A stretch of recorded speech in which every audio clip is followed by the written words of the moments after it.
semuanya itu adalah merupakan ilmu yang pengetahuan. Yaqulu Imam Syafi'i rahimahullah, la yazalul mar'u 'aliman ma talaba ilma fa idza qala annahu 'alimun fa'lam annahu jahil. Senantiasa seseorang itu akan dikatakan sebagai orang yang alim.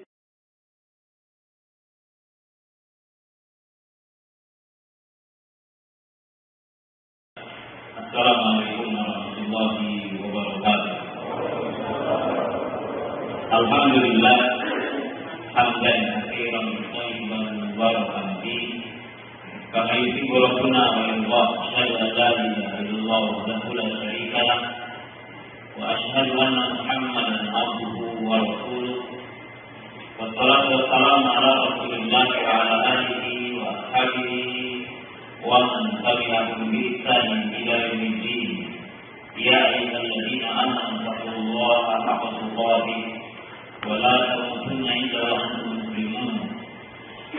Ila rahimakumullah inna khairal hadits kitabullah wa khairal hadi Muhammad sallallahu alaihi wa sallam. Wa syarrul umuri muhdatsatuha wa kullu muhdatsatin bid'ah wa kullu bid'atin dhalalah wa kullu dhalalatin finnar. Ma'asyiral muslimin, para jamaah, para penuntut ilmu yang dirahmati Allah Subhanahu wa taala. Poin yang pertama adalah kita bersyukur kepada Allah Subhanahu wa taala yang dengan takdir dan inayah Allah Subhanahu wa taala di kesempatan pagi yang berbahagia ini kita dapat berkumpul di majelis yang mulia ini, di tempat yang mulia ini, dalam rangka kita telah berilmu mudah pada mulia ini. Syukur kita sampaikan secara khusus kepada Ustaz Al-Fadhil, Ustaz Hamidi Hafizahullah Ta'ala, demikian juga Ustaz Nuruddin Hafizahullah Ta'ala, yang mana mereka berdua menjadi salah satu wasilah saya bisa bersilaturahmi dan berkumpul dengan seluruh kaum muslimin dari Indonesia khususnya yang ada di kota suci yang mulia ini. Dan yang ketiga, kita didahulukan lagi kepada anda semua yang hadir di tempat yang mulia ini dari berbagai tempat, dari berbagai daerah, dari berbagai provinsi, dari berbagai bahasa yang berbeda-beda. Allah Subhanahu wa taala kumpulkan di tempat yang mulia ini.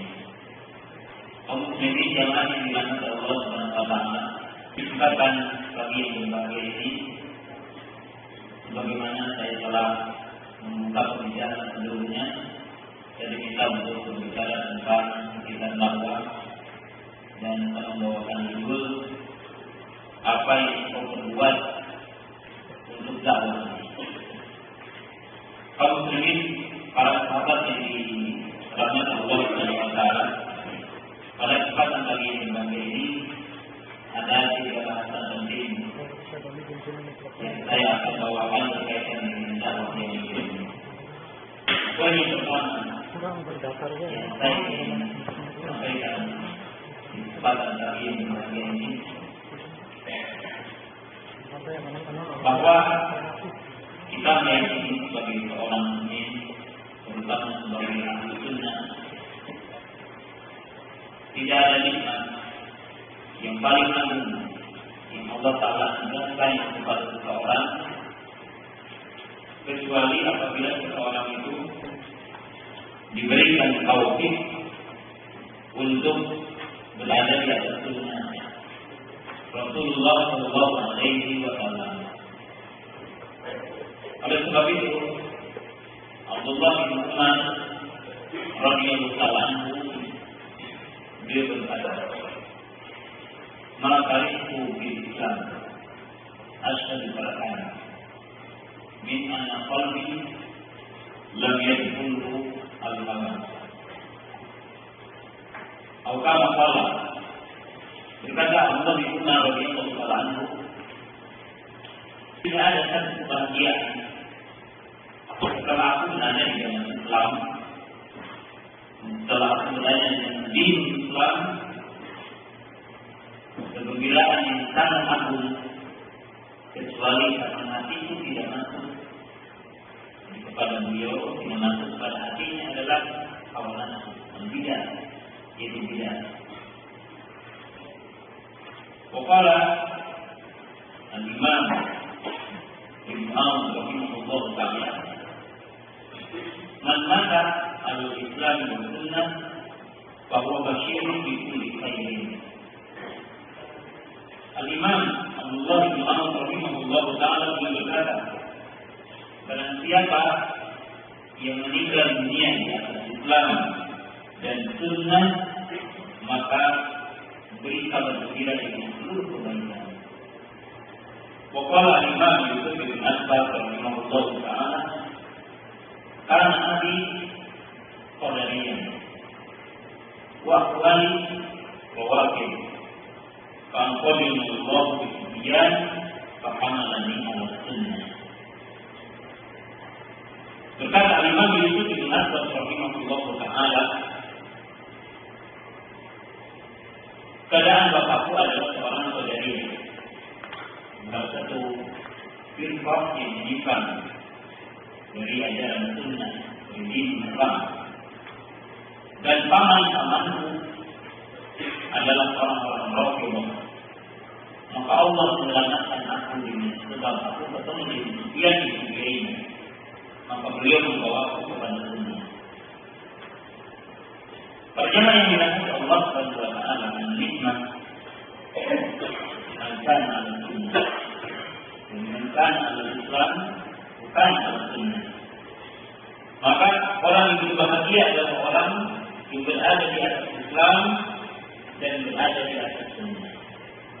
Waman kana al-Islam laisa ala sunnah la ala najat fi kulli syai'. Dan barang siapa yang berada di atas Islam tapi tidak berada di atas sunnah, maka dia tidak berada dalam keselamatan seutuhnya. Oleh sebab itu, jemaah yang dirahmati Allah Subhanahu wa ta'ala, maka berbahagia orang yang antum mengikuti awalnya hanya bekerja. Kalau Allah Ta'ala memberikan taufik dan hidayah di atas sunnah, bahwa ini nikmat azimah, maka ini adalah nikmat yang sangat agung, yang sesungguhnya melebihi nikmat dunia, melebihi nikmat kita punya kedudukan, melebihi kita punya harta yang banyak, adalah nikmat al-sunnah. Itu nikmat di atas sunnah Rasulullah sallallahu alaihi wasallam. Jemaah yang dirahmati Allah Subhanahu wa ta'ala, sesuatu yang harus kita ketahui adalah berkaitan dengan dakwah. Ada 3 bahasan yang saya sampaikan. Yang pertama, dakwah adalah merupakan kewajiban bagi setiap muslim. Bahwa bihasbihi, dan dia punya ukuran yang berbeda. Allah Ta'ala, kuntum khairu ummatin ukhrijat lin-nas ta'muruna bil ma'ruf wa tanhauna 'anil munkar wa tu'minuna billah. Wa qala Allah Ta'ala, wal takum minkum ummatun yad'una ila al-khair wa ya'muruna bil ma'ruf wa yanhauna 'anil munkar wa ulaika humul muflihun. Qala Nabi sallallahu alaihi wasallam, man ra'a minkum munkaran falyughayyirhu bi yadihi fa in lam yastati' fa bi lisanihi fa in lam yastati' bi qalbihi fa dzalika adhabu an-nar. Para ulama menjelaskan bahwa ad-da'wah atau amar ma'ruf nahi munkar itu hukumnya adalah wajib.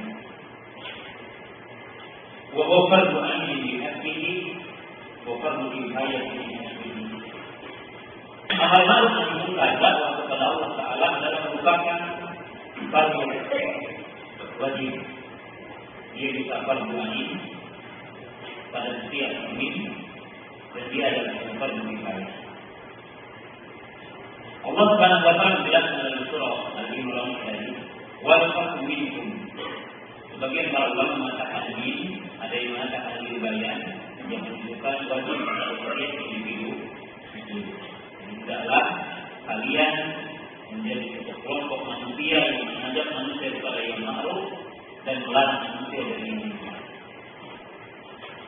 Sebagian para ulama mengatakan ini adalah diketahui yang menunjukkan di sini adalah sebagian, menunjukkan di sini adalah dakwah dan di sini adalah suatu kifayah. Dalam arti apabila sebagian kaum muslimin melakukan dakwah ini, maka sisa kaum muslimin yang lain adalah jatuh kebagian ini. Dan perkataan yang ketenangan, kalau kita mengatakan bahwa dakwah kepada Allah Subhanahu wa Ta'ala adalah setiap muslim dituntut untuk menyeru manusia kepada Allah. Oleh sebab itu, yang dirahmati Allah Subhanahu wa Ta'ala, Allah Subhanahu wa Ta'ala menjelaskan dalam surah yang tadi, ad-da'wah ila Allah, ad-da'wah ila Islam min khasa'is hadhihi ummah. Bahwa dakwah kepada Allah Subhanahu wa Ta'ala, berdakwah kepada Allah Subhanahu wa Ta'ala, berdakwah kepada Islam, berdakwah kepada tauhid adalah merupakan kekhususan dari umat ini. Umat ini memiliki kekhususan sehingga dijadikan sebagai umat khiyar, unggulan, umat pilihan, umat pertengahan. Kenapa umat ini dinamakan dengan umat pertengahan? Kenapa umat ini dijadikan umat pilihan? Maka Allah Subhanahu wa Ta'ala menyebutkan sifatnya, ta'muruna bil ma'ruf wa tanhauna 'anil munkar. Karena kalian adalah umat yang menyuruh manusia kepada yang ma'ruf dan melarang manusia dari yang munkar. Ini disebutkan oleh Allah Subhanahu wa Ta'ala di dalam ayat Al-Qur'an dan sebagai khasa'is hadhihi ummah. Bahkan Allah Subhanahu wa Ta'ala dalam ayat yang tadi juga dijelaskan, seolah-olah syarat umat ini akan menjadi umat yang menang dan akan menjadi umat yang beruntung dan akan menjadi umat pertengahan pilihan apabila dia mengemban tugasnya.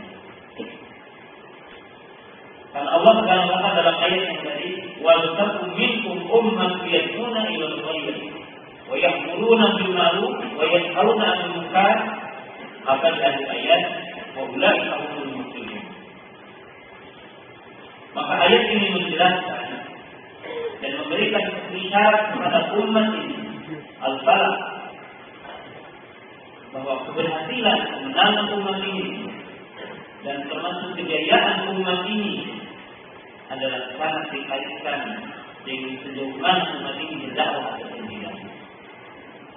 Dengan sejauh mana umat ini menunaikan tugas yang besar ini, melaksanakan atau tidak, menunaikan tugas besar ini atau tidak. Karena dalam ujung ayat dikatakan wa ulaika humul muflihun. Walaupun disebutkan secara langsung syarat dan jawab, tapi dalam ayat ini disebutkan syarat dan jawab. Bahkan kita lihat Allah Subhanahu wa Ta'ala di dalam banyak ayat menjelaskan tentang ciri iman. Di dalam hadis yang tadi sangat jelas sekali bagaimana Allah Subhanahu wa Ta'ala atau Nabi Sallallahu Alaihi Wasallam mengaitkan iman dengan amal ma'ruf. Di mana iman itu dikatakan iman yang kuat, iman yang sempurna, iman yang sempurna adalah iman yang apabila pemilik iman itu menunaikan amal ma'ruf nahi munkar. Kalau Nabi Sallallahu Alaihi Wasallam, man ra'a minkum munkaran falyughayyir biyadihi. Fa in lam yastati fa bi lisanihi, fa in lam yastati fa bi qalbihi, fadzalika al-afdal iman. Yang di antara kamu yang melihat kemungkaran, maka cegahlah dengan kekuasaan, cegahlah dengan tanganmu. Siapa yang tidak mampu, maka cegahlah dengan hujah, dengan lisannya. Siapa yang tidak mampu dengan lisannya, maka dengan hatinya. Maka Nabi Sallallahu Alaihi Wasallam menjelaskan pada ini ada afdal iman. Maka itu adalah merupakan bagian iman yang benar. Hadis yang mulia ini menjelaskan kepada kita bahwa orang beriman mesti berdakwah. Orang beriman mesti menyuruh kepada yang mabuk, dan orang yang beriman mesti marah manusia dari yang muka. Dan dengan inilah yatafawat haqiqatul iman. Wa yatafawat haqiqatul iman. Dan dengan inilah iman seseorang akan berbeda-beda. Iman seseorang akan bertingkat-tingkat. Dengan ukuran orang itu berdakwah kepada Allah Subhanahu wa taala ataupun tidak. Bahkan jamaah yang dirahmati Allah Subhanahu wa taala. Kita lihat ada hadis yang bermakna dari sini. Dan Rasulullah sallallahu alaihi wasallam mengingatkan dari bagian dari jihad. Qala Nabi sallallahu alaihi wasallam, "Jahidul musyrikina bi amwalikum wa anfusikum wa alsinatikum." Dan Rasulullah sallallahu alaihi wasallam menjelaskan dalam hadis yang lain, jihadilah orang-orang musyrik. Dengan apa? Dengan harta-harta kalian, dengan lisan-lisan kalian, dan dengan jiwa-jiwa kalian. Rasulullah sallallahu alaihi wasallam menjelaskan di dalam hadis ini bahwa setiap mukmin diperintahkan berjihad. Setiap mukmin diperintahkan berjihad melawan orang-orang musyrik, berjihad melawan orang-orang kafir. Dengan apa? Dengan salah satu yang tiga. Cuma dengan ketiga-tiganya, ataupun dua bagiannya, ataupun salah satunya. Maka beliau mengatakan, jahidul musyrikin, jihadilah orang-orang musyrik. Dengan apa? Dengan harta-harta kalian, dengan jiwa-jiwa kalian, wa alsinatikum, dan dengan lisan kalian. Menurut hadis ayat akhirah yang di atas pada ayat yang terakhir ini dalam poin pertama ini, Allah Subhanahu wa taala berfirman dalam sebuah ayat, Allah telah mengatakan begini, "Walau syi'na la ba'athna fi kulli qaryatin nadhira fala tuti'il kafirin wa jahidhum bihi jihadan." Allah telah berfirman, dan seandainya Allah berkehendak, maka Allah akan mengutus setiap umat, setiap kampung, setiap daerah seorang pembawa peringatan. Maka janganlah kamu sekali-kali mengikuti orang kafir.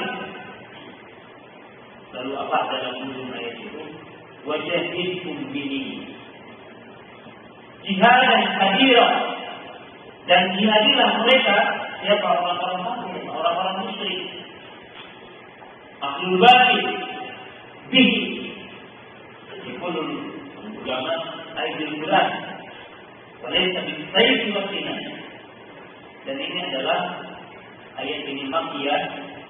Ayat ini adalah datang atau turun sebelum Nabi berhijrah ke Madinah. Belum ada perintah untuk berjihad dengan pedang dan tombak. Tetapi Allah telah mengatakan wajahidhum bihi jihadan kabira. Jihadilah mereka dengan jihad yang besar. Maka para ulama tafsir mengatakan ijma bahwa maknanya adalah ayatul Quran. Jadi jihadilah mereka dengan Al-Quran. Tegakkan hujah kepada mereka dengan Quran. Ajaklah mereka, jelaskan kepada mereka tentang hujah Islam, tentang adilah Quran. Itu adilah Islam itu. Jamaah yang dirahmati Allah Subhanahu wa taala. Maka ini yang dimaksud jamaah yang dirahmati Allah Taala. Bahwa setiap mukmin, setiap muslim itu diperintahkan untuk berjihad di jalan Allah Subhanahu wa taala. Apa salah satu berjihad adalah berdakwah kepada Allah Subhanahu wa taala. Dan kita lihat akhirnya dengan sebuah takbir. Takbir adalah realitas kehidupan para sahabat. Jamaah yang dirahmati Allah Subhanahu wa taala, dalam kehidupan para sahabat ridwanullah ta'ala alaihi, tidak ada ketika mereka masuk Islam kecuali mereka adalah ingin berdakwah. Jadi tidak ada seorang sahabat yang mereka masuk Islam yang mereka mengikrarkan kalimat syahadatain kecuali mereka ingin berdakwah. Tidak ada yang mereka tidak berdakwah. Tidak ada di antara mereka yang tidak ingin berdakwah. Dan kita lihat buat kita yang sangat menakjubkan. Hijaz.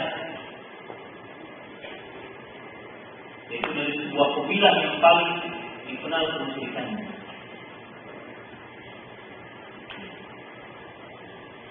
Di mana zaman yang dirahmati Allah Subhanahu wa taala dalam Sahih Bukhari juga telah dikatakan dan telah dijelaskan bahwa tidak akan terjadi hari kiamat sehingga para wanita dari Bani Daud mereka bergoyang pasar di sekitar kuburan-kuburan di dalam Sahih Bukhari. Yang menunjukkan nanti di akhir zaman yang akan tersisa setelah umat Islam itu dimatikan oleh Allah Subhanahu wa taala, dibawa oleh angin, oleh api, maka tertinggal di muka bumi ini firarul khalqi. Maka itu ada sahabat dari Bani Daud radhiyallahu ta'ala anhu yang dia mengucapkan kalimat syahadatain pada Rasulullah sallallahu alaihi wasallam. Lalu beliau datang kepada Nabi sallallahu alaihi wasallam dan dia berkata, "Ya Rasulullah, setelah aku mengetahui tentang tauhid dan kewajiban manusia bertauhid kepada Allah dan memahami apa yang ada dalam Islam ini, maka aku dari Allah, aku akan membuatkan dari Daud." Lalu beliau pulang ke kampungnya. Tetapi akhirnya tidak ada seorang pun yang masuk Islam. Tidak ada seorang pun yang masuk Islam. Sehingga beliau datang lagi kepada Nabi Sallallahu Alaihi Wasallam dengan minta doa. Ya Rasulullah, kalau doakan Bani Daud itu hancurkan saja. Ingatkan. Bagaimana kalau Nabi Sallallahu Alaihi Wasallam Allahumma fi Daudan. Kata Nabi Sallallahu Alaihi Wasallam, enggak, berdoa kepada Allah. Ya Allah, semoga Engkau tunjukkan Bani Daud. Wahai ilaihi. Lalu Engkau datang lagi. Maka beliau lagi pulang lagi ke kampung. Lalu beliau berdoa kepada Allah Subhanahu wa taala kembali dan mengajak mereka bertauhid kepada Allah Taala, mengajak kepada Islam. Maka dengan berkata doa Rasulullah Sallallahu Alaihi Wasallam tidak tersisa dari mereka kecuali Islam. Tidak tersisa dari mereka kecuali Islam. Itu menunjukkan jemaah yang dirahmati Allah Subhanahu Wa Taala bahwa setiap muslim ini tertuntut berdoa kepada Allah Subhanahu Wa Taala. Jadi ini adalah apa yang terjadi di dalam para sahabat radhiyallahu anhum. Tapi timbul pertanyaan sekarang. Bukankah kalau kita berdakwah kita harus punya ini? Bukankah kalau kita berdakwah berarti kita harus pola begini? Maka jawabannya benar. Akan tetapi orang yang berdakwah tidak disyaratkan harus orang alim. Akan tetapi orang yang akan mengajak manusia kepada kebaikan, melarang manusia dari yang munkar, tidak disyaratkan bahwa dia adalah harus orang alim. Bagi jasa umpamanya S1, tidak. Karena saya akan memberikan satu poin pertama ini. Bahwa kita harus membedakan antara kita berdakwah dalam arti mengajak manusia kepada yang baik dan melarang manusia dari yang munkar. Setiap muslim dituntut untuk melakukannya apa yang dia mau. Antum pulang, di sana ada istri, di sana ada anak, di sana ada tetangga, di sana ada bapak, di sana ada ibu, macam-macam. Karena setiap muslim, dia bersedia untuk berdakwah kepada umatnya. Tapi jika yang dimaksud adalah berdakwah antum bukan majelis taklim, menerima pertanyaan orang bertanya kembali, akan menjelaskan fadail Islam, akan menjelaskan tentang perincian Islam, akan membuka taklim, akan menjelaskan dengan perinciannya, maka ini jelas alim atau ilmu. Maka dia adalah seorang alim atau seorang ilmu. Tapi kewajiban kita berdakwah mengajak manusia kepada yang hak dan melarang manusia dari yang batil, maka setiap mukmin dia punya ilmu dan dia diwajibkan. Kan nanti juga paham mengajak istri, mengajak anak, mengajak orang tua, mengajak tetangga. Dan ini boleh. Setiap mukmin punya kewajiban. Setiap mukmin dituntut. Karena ini dalam kehidupan para sahabat. Tidak kita mengetahui bahwa Abu Bakar ini ketika beliau menjadi orang yang pertama masuk Islam lalu mengajak sekian orang. Utsman masuk Islam sekian orang diajak oleh Utsman. Ali radhiyallahu anhu masuk Islam sekian orang masuk Islam dengan sebab Ali. Abdurrahman bin Auf radhiyallahu anhu masuk Islam sekian orang masuk Islam dengan sebabnya.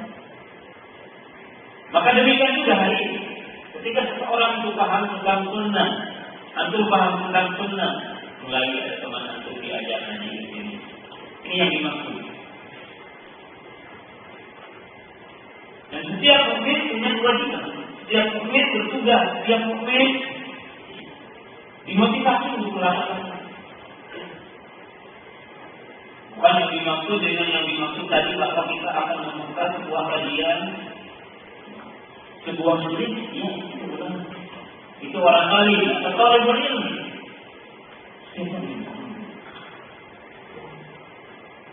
Maka oleh sebab itu jamaah yang dirahmati Allah Subhanahu wa taala, lihat dalam dua ayat ini, bukan dalam dua ayat ini, pertama dari Al-Quran Allah berfirman, "Wa man ahsanu qawlan mimman jaa ila Allah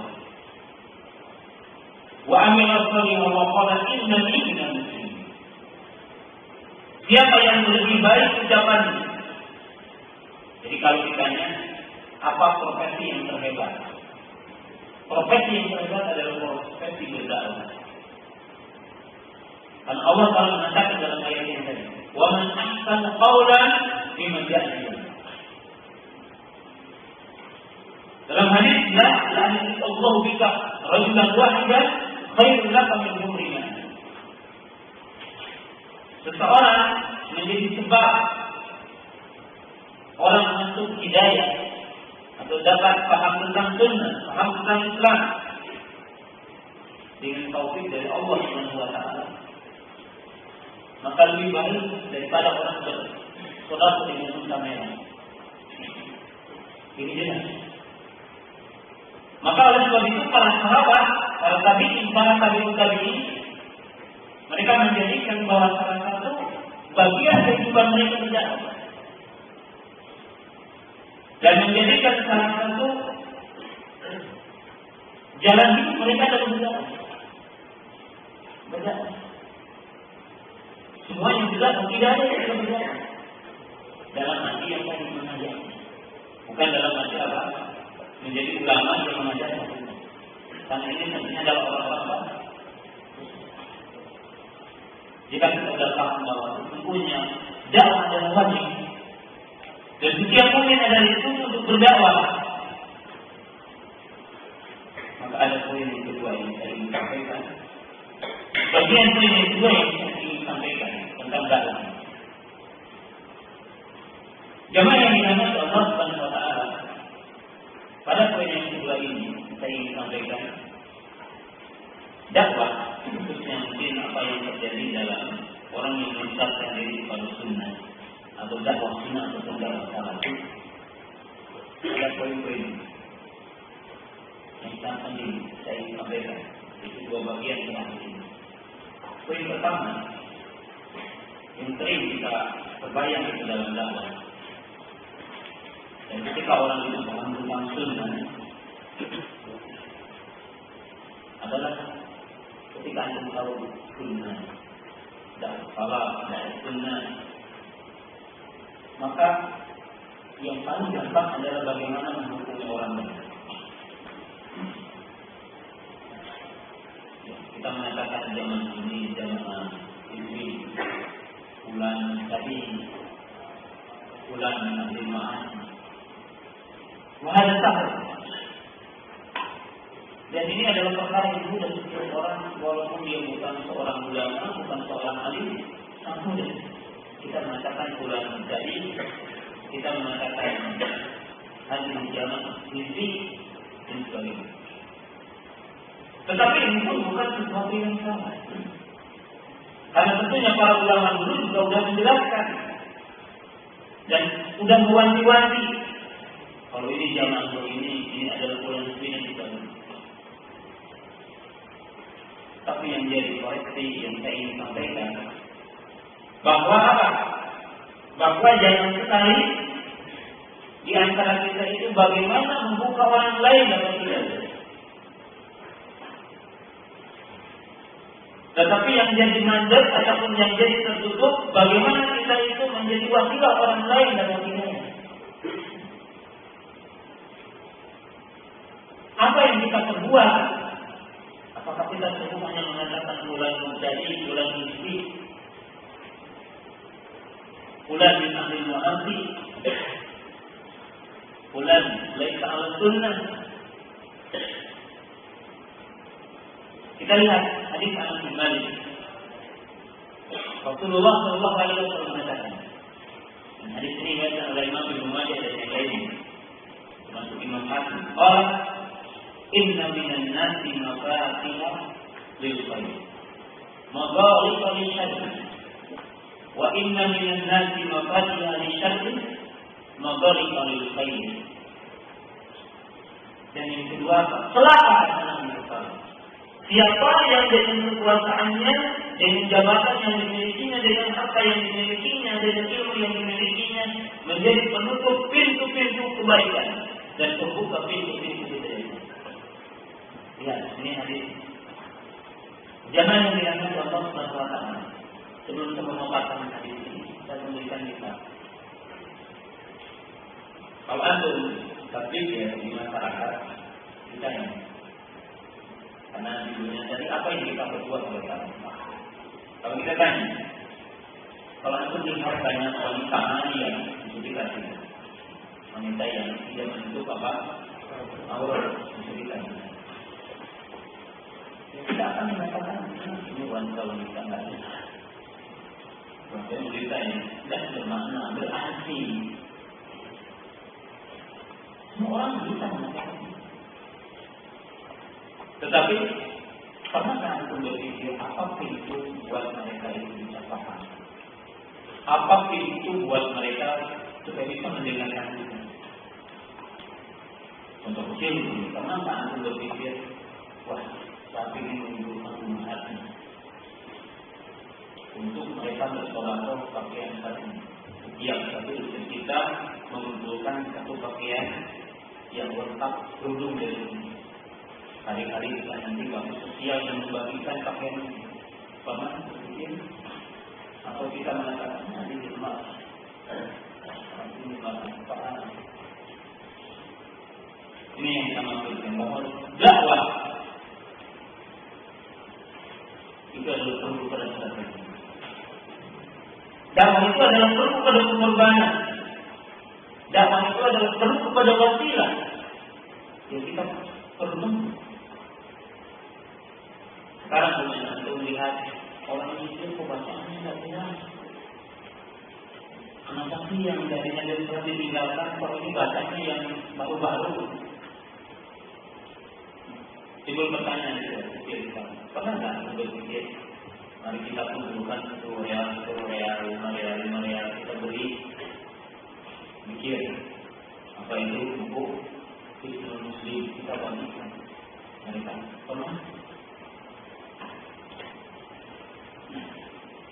Inilah jamaah yang dirahmati Allah Subhanahu wa taala. Yang sekarang mungkin ketika kita berbicara tentang dakwah dan ketika kita berbicara tentang ini ada perubahan, apa yang ada di lingkungan kita, apa yang di sekitar kita, kita tidak ada di mata tidak bisa. Bagaimana membuka pintu kebaikan ini? Maka oleh sebab itu Nabi Shallallahu Alaihi Wasallam menjelaskan dengan satu hadis yang lengkap. Inna minan nasi maqatil. Para ulama menjelaskan apa yang dimaksud dengan maqatil khair. Berarti maqatil khair ada dua maknanya dalam hadis. Yang pertama, Allah membuka buat kita semua kebaikan-kebaikan dari Allah. Kan tidak semua orang yang ketahui bisa diterima belajar. Ada mereka semua sholat juga tidak orang berjamaah. Mereka juga mungkin bahkan ada yang tidak sholat walaupun kita sendiri apa? Nah, bagaimana orang yang dibukakan pintu kebaikan? Setidaknya disebutkan dalam hadis ada 3 sebab utama orang itu dibukakan pintu kebaikan. Yang pertama, dimudahkan mencari ilmu. Qala Rasulullah sallallahu alaihi wasallam, "Man yuridillahu bihi khairan yufaqihuhu fid-din." Siapa yang Allah berkehendak untuk menjadikan orang itu baik, maka diberikan dalam agama. Jadi kalau tidak belajar, tidak ada kebaikan orang. Kita lihat satu gelas ini ada beberapa kebaikan bagi orang berilmu dan tidak berilmu. Orang yang punya ilmu dengan satu gelas ini terbuka pintu kebaikan. Katakan ambil dengan tangan kanan dapat 1 pahala. Ketika meminum yang mengucapkan Bismillah dapat 2 pahala. Ketika akan meminumnya ini panas tidak meniupnya. Walaupun fakirina. Ketika dia telah meminumnya dia bersyukur kepada Allah alhamdulillah. 4 pahala dengan 1 gelas ini. Coba orang yang tidak punya ilmu ambil dengan tangan kiri, tidak ada pahala, tidak ada Bismillah, tidak ada pahala. Tapi dengan ilmu 1 gelas ini pahala. Bahkan itu lihat ya, sekarang toilet. Orang dengan toilet juga dibedakan ya, ilah ladina amal bikum ladin usulin darajat. Maka darajat di mana orang yang menarik ini. Dan sekarang dengan toilet dengan kaki yang kiri dapat 1 pahala. Ketika masuk menyatakan Allahumma inna a'udzubika minal khubuthi wal khaba'ith 2 pahala. Ketika dia penuh hajat tidak menghadap kiblat seperti 3 pahala. Ketika dia penuh hajat tidak memegang batannya dengan tangan kanan, dengan tangan kiri dapat 4 pahala. Ketika membersihkannya dengan tangan kiri tidak dengan tangan kanan dapat 5 pahala. Ketika keluar menyatakan ghufrana dapat 6 pahala. Jadi 6 tingkatan bagi orang yang punya ilmu itu dengan Allah. Orang yang kuasa begitu saja tidak ada. Maka dikatakan man yuridillahu bihi khairan yufaqihuhu fid-din. Yang kedua, orang yang dikatakan mutaqi oleh Allah.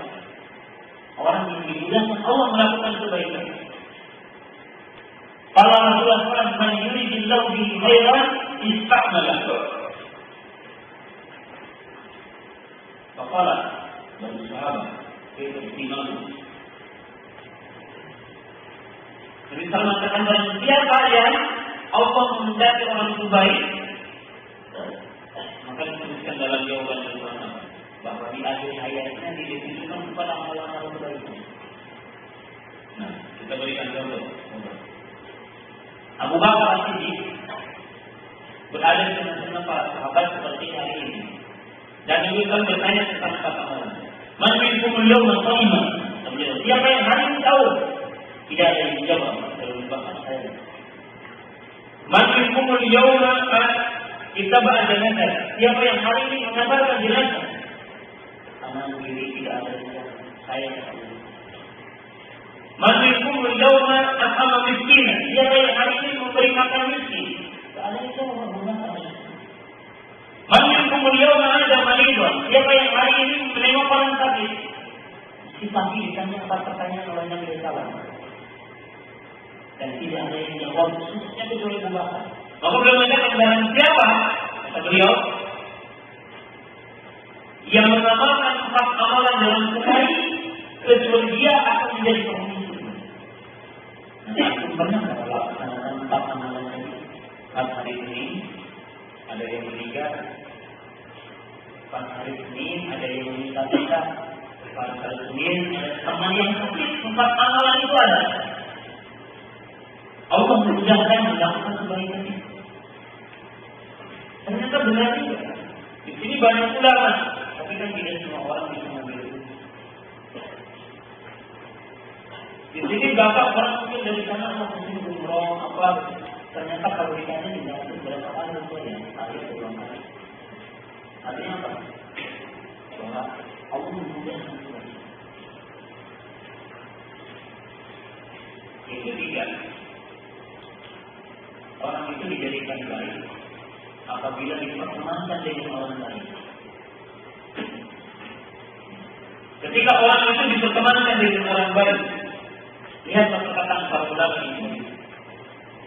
Seperti Imam Yusuf bin Muhammad mengatakan, karena Abi Qadariyah, bapakku adalah seorang Qadariyah, dan paman-paman semuanya Rafidhah. Bayangkan, bapaknya Qadariyah, paman-pamannya adalah Rafidhah semuanya. Sampai Allah bisyan amalan ala sunnah, maka Allah mempertemukan aku dengan Sufyan dan beliau membawa kepada sunnah sehingga menjadi ulama pertama yang lebih menambah menjadi imam di Bukhari. Kalau berbicara tentang masalah ilmu, dia berbicara tentang orang yang sangat hidup di zaman ini yang dimaksud juga nanti sesuai. Yang kedua, jamaah yang dirangkai orang yang dimaksudkan adalah orang yang menjadi wakil orang lain. Jadi dia menjadi wakil orang lain, menjadi sebab orang lain. Maka diberkahi. Lalu jamaah yang dirangkai Allah Subhanahu Wa Taala, kita ingin menunjukkan pada poin kedua ini. Apa sih yang kita perbuat di dalam ini? Maka jamaah yang dirahmati Allah Subhanahu Wa Taala, jangan sampai kita tidak termasuk dalam pintu ini. Siapa saja pembuka pintu kebaikan ini, dan siapa yang akan menjadi pembuka pintu kebaikan ini? Kita lihat pertama para nabi, para rasul. Kita tidak akan membicarakan mereka itu dan jelas. Karena manusia di muka bumi ini tahu kebenaran dengan sebab para nabi, dengan sebab para rasul. Oleh sebab itu Imam Ibnu Qayyim mengatakan kebutuhan manusia terhadap para nabi dan apa yang dibawa oleh para nabi itu lebih butuh ketimbang air dan makanan. Kenapa? Sebab kalau orang tidak makan dan minum mati binasa dunia saja. Tetapi ketika tidak tahu tentang apa yang dibawa oleh para nabi, tidak tahu apa yang dibawa Nabi kita Muhammad SAW, maka orang itu celaka dunia dan akhirat. Ini sebabnya para sahabat.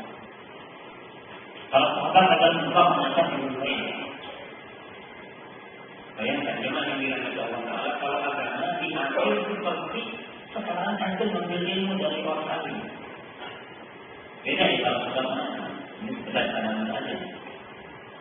Para sahabat itu yang pertama dapat, mereka itu pernah. Kalau kita antum kan lelah, lebih lama. Kali kelasnya, masalah mikirnya kelas. Yang ketiga kata orang Jawa Barat itu batok, kalau bubar langsung pokok, langsung lupa. Tapi kalau para sahabat itu, ketika mendengar, mereka memahami, mereka mengenalkan dan mereka menghafalkan. Mereka para sahabat adalah yang mengambil agama ini dari Nabi Muhammad. Lalu mereka meriwayatkan apa yang mereka bilang pada apa para sahabat. Yang ketiga siapa? Para ulama. Al-Rasulullah. Mereka adalah para ulama. Mereka adalah orang-orang alim seperti para muhadits, seperti Imam Bukhari, Imam Muslim, Imam Tirmidzi, Imam Hanifah, Imam Ahmad, Imam Syafi'i, Imam Malik, Imam Abu Hanifah, rahimahullah. Jelas, mereka adalah apa? Mafatihul ghaib. Mereka adalah merupakan apa? Pembuka pintu-pintu kebaikan. Kemudian setelah mereka siapa? Adalah para pemimpin yang adil, para penguasa, adalah para penguasa, orang-orang yang memiliki kekuasaan. Seperti mungkin salah satu contoh untuk hari ini adalah Saudi yang membuka pintu kebaikan, termasuk anjing dari sini ini terlihat sampai diberikan seperti ini, bukannya juga mungkin dijamin dan sebagainya. Ini kebaikan para orang-orang yang punya apa? Punya kekuasaan. Setelah mereka siapa? Al-Azmiya, orang-orang yang kaya. Bagaimana orang kaya? Dia sekarang bikin sekolah, memberangkatkan dai ke daerah-daerah. Mana saja? Al-Azmiya. Kemudian di antara mereka siapa? Perlu dicatat apa? Orang yang punya keahlian. Contohnya apa? Orang yang sekarang antum saat ceramah di Tasikmalaya, cerita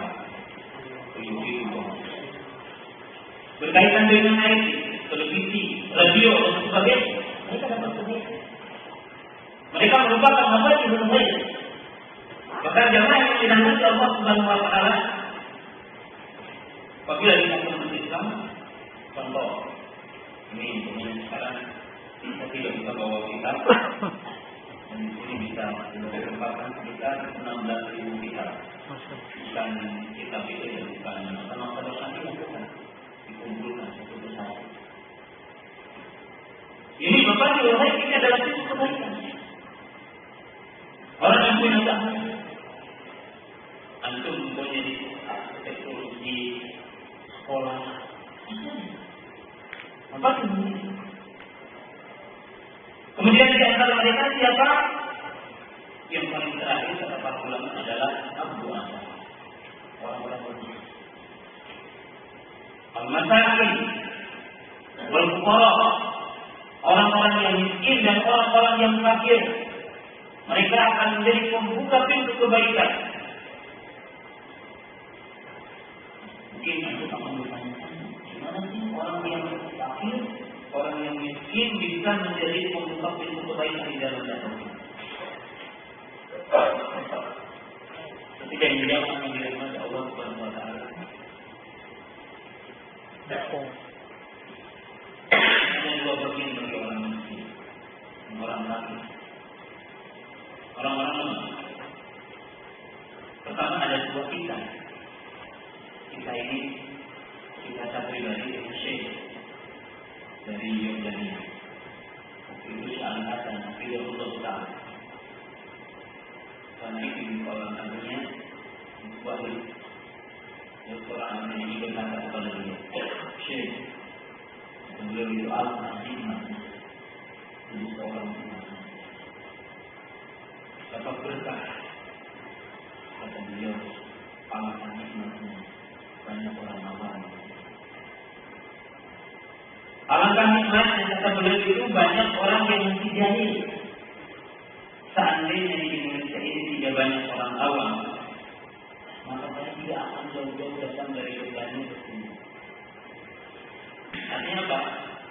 Bahwa orang-orang yang berilmu, dia tapi dia mengambil kaidah dengan doa dari orang-orang yang tidak tahu. Kapan dia dikatakan alim kalau ada orang jahil? Kapan dia dikatakan orang kaya kalau dia ada orang? Jadi kaidah doa. Yang kedua kata beliau, orang-orang yang miskin, orang-orang yang kafir, yang dia adalah mukmin, maka dia adalah akal. Orang-orang yang fakir dan orang-orang yang miskin, yang dia adalah mukmin, orang-orang yang ikhlas, abid, dia adalah beribadah kepada Allah, maka dia lebih dekat kepada Allah. Kalau Oleh sebab itu dinyatakan dalam sebuah hadis, Innallaha yansuru hadhihi al-ummata bi dhaifiha. Jadi kalau mengatakan sesungguhnya Allah akan menolong umat ini dengan orang-orang baiknya. Dengan apa? Bidu'aihim wa bi salatihim wa bi ikhlasihim. Dengan apa? Dengan doa mereka, dengan keikhlasan mereka, dan dengan salat mereka. Maka mereka dengan saja memiliki Allah SWT. Doa. Jemaah yang dinamakan Allah SWT. Ini yang saya maksudkan bahwa dakwah kepada Allah SWT itu ada mesti ada mempati, ada pembuka pintu. Setiap pemimpin, setiap antum, setiap di antara kita itu adalah punya kesempatan. Dia akan memiliki pintu-pintu tersendiri. Ya. Bagaimana berdakwah kepada Allah Taala? Bagaimana memberi faedah kepada dakwah yang mulia ini? Bagaimana memberikan faedah kepada Islam ini? Karena dia berjuang untuk Islam ini. Setiap yang punya bagian yang berbeda. Ini adalah poin yang terakhir. Jangan dirahmati Allah Subhanahu wa taala. Saya sampaikan bahwa dakwah kepada Allah Subhanahu wa taala tidak dilakukan oleh kita mengikuti manhaj dia, mengikuti dakwah para nabi, mengikuti dakwah para rasul. Dari sisi kita berdakwah diawali dengan tauhid, dakwah dengan ilmu, dakwah dengan hujjah, dakwah dengan akal. Tapi ada poin di antara ini yang poin perubahan. Allah Subhanahu wa taala dan Rasulullah sallallahu alaihi wasallam menjelaskan dakwah yang mulia ini perlu dipahami. Sehingga Allah Subhanahu wa taala menjelaskan wa ta'ala wa al-birri wa taqwa. Inna Allah yuhibbul ladzina yuqatiluna fi sabilihi saffan ka'annahum bunyanun. Jamaah yang dirahmati Allah Subhanahu wa taala, bahwa dakwah ini perlu dengan amal jamaah. Bukan bikin organisasi. Tetapi dakwah ini adalah perlu kepada amal jamaah. Apa yang dimaksud dengan amal jamaah? Kerjasama.